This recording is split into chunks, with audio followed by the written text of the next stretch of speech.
Dr. Kirsch, how are you this afternoon? Good, sir. Thanks for having me. I saw this article. Viagra use may reduce risk of getting Alzheimer's by nearly 70%. That was one study. Then another, they said men who use Viagra 25% less likely to suffer early death. I guess, heart attacks? What are they talking about? Yeah, they're talking about risk of heart attack and other cardiovascular risk, Lincoln. These studies, I'd be happy to address them if you like, briefly. Yes. These studies are both published in very reputable journals by reputable researchers. The one about Alzheimer's, I believe, came out in late 21, and the cardiac study that you referenced more recently, some weeks ago. And Lincoln, these studies are what we call retrospective studies. What they are researchers look at large databases, pharmacy databases, and they ask, well, if somebody took a drug like Viagra, and then we adjust for various risk factors and other diagnoses like diabetes and so forth, and try to compare groups of people, did they have any less of this or that problem? And what we find when we look retrospectively at large databases is populations that took these drugs for ED, like Viagra, may have suffered from less Alzheimer's or cardiac disease. Now, last thing I'll say, and then of course we can expand on this, is these are very suggestive but not conclusive proof that these drugs work in the way that you represented. In order to confirm, because the next question is, well, should I be on these drugs? Unless I'm already on them for ED, I don't think most healthcare professionals are advising people start taking these drugs to prevent these conditions, because that needs to be proven in what's called a prospective study, meaning that you take groups of people and one group gets the drug and one doesn't, and you follow them over time and see what happens. And that really hasn't played out yet. Now, isn't that how Viagra was discovered? I mean, they just didn't come up with Viagra. It was used for something else, I think. That's correct. Tell us that story. That's why this really isn't such a huge surprise. Viagra, by the way, there are, several drugs in the class. They're called PDE5 inhibitors. You got Viagra, Levitra, Cialis, and so forth. The study that addressed the Alzheimer's looked specifically at Viagra. Generic name is sildenafil. The study that looked at the cardiac risk looked at really if the person had taken any of these ED agents, not just Viagra. And when these agents were invented in the lab, exactly as you indicate, they were invented to help dilate blood vessels, particularly in the lung, for a rare condition called pulmonary hypertension. And what they found was initially as a side effect that it did a better job of dilating or enlarging the blood vessels in the male genital area than it did in the lung. And so it became a treatment for ED. But it's known that these compounds, these drugs for ED, they have a host of effects on blood vessels, some tissues more than others, which could lead to improved blood flow in the brain or in the heart. Wow, I tell you. So I guess they're continuing to do studies on this, and who knows, one day they might, doctors might recommend people taking it at a lower dose or something. I don't know, on a daily basis. Could that possibly happen? Yeah, actually, I think that really could happen. And, there are things that we take now. And I'm a urologist, so I'm an ED expert. I'm not really an expert in anti-aging. But I know that the people who work on these things are very, very promotional of taking, for example, the anti-cholesterol drug for a wider and wider group of population to help prolong life.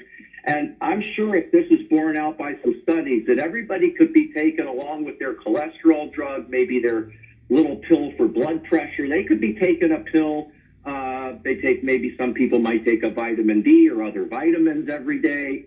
You are absolutely right. You could one day be taking one of these ED drugs in a small dose every day to prevent some of these aging consequences. Wow, unbelievable, unbelievable. And you know, they come up with all this stuff for ED now. Now you see where you see all these commercials. They're bombarding the airwaves with all these commercials that they have found the answer to ED with these opening up your blood vessels, some kind of contraption that they have. What's up with that?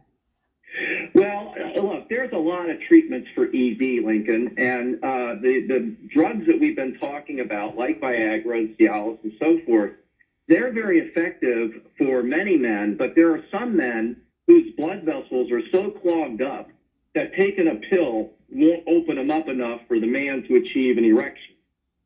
In those circumstances, we have a host of other treatments that I'm sure many of your listeners may have heard about. And those treatments include injection of medicine into the penis, which doesn't sound particularly appealing in the bedroom, but is effective. We also have newer therapies, which are emerging, having to do with treating the penis with ultrasound, which we're doing here at the Urology Center, which can lead to helping to restore erections.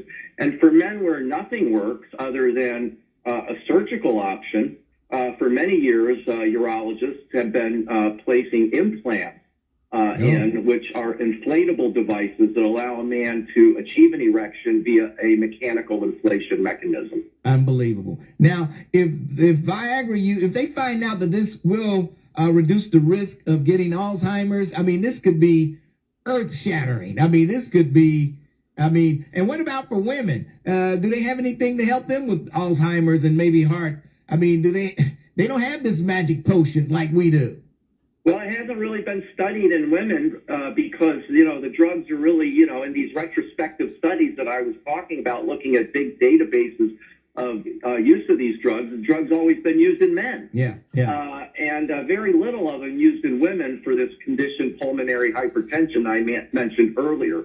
So we don't really have the data on women. But I suspect that if this is an effect of the class of drug based on helping the blood vessels in the body, that it may work just as well for women. But I don't want women out there listening to go run and start buying a bunch of this stuff because that's not proven. Yeah.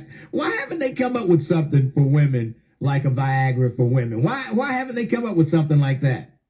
Well, they studied for sexual performance. They did study Viagra in women, and they found that it really, although some blood flow to the genital area is improved, that it really didn't actually improve sexual performance. So at this time, we don't have a drug for women like that per se.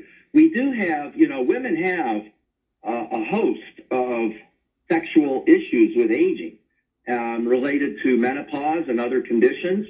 And I'll tell you, Lincoln, this has been undertreated. And a lot of women don't seek help. And there's a lot of treatments out there for women for menopausal issues as well. Okay, well, and do they come to you urologists for that? Do they come to you guys for that? They can come to us because in our practice we have there's a specialty called female urology, and they can also come to a GYN, of course.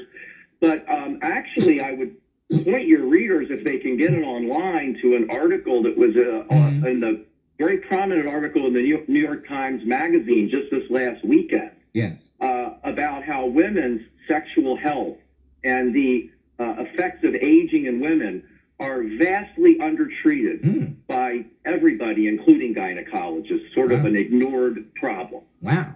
Okay, women. I'm sure there's somebody researching some type of pill for women out there to make them feel, to help them out. I'm sure that they're working on that now. But when I saw those articles there, Viagra use may reduce the risk of getting Alzheimer's, I said, man, I got to find out about this. Then I heard you doing another interview. I said, I got to get in touch with Dr. Gary Kirsh from the Urology Group. And we are so glad to have you on today. We appreciate all your insight, and we might have to have you back again sometime. Well, it would be a great honor anytime you have a question about anything related to urology, we're here for you. All right. Dr. Gary Kirsh, thank you for talking with us this afternoon. We appreciate it. Thank you, sir. All right.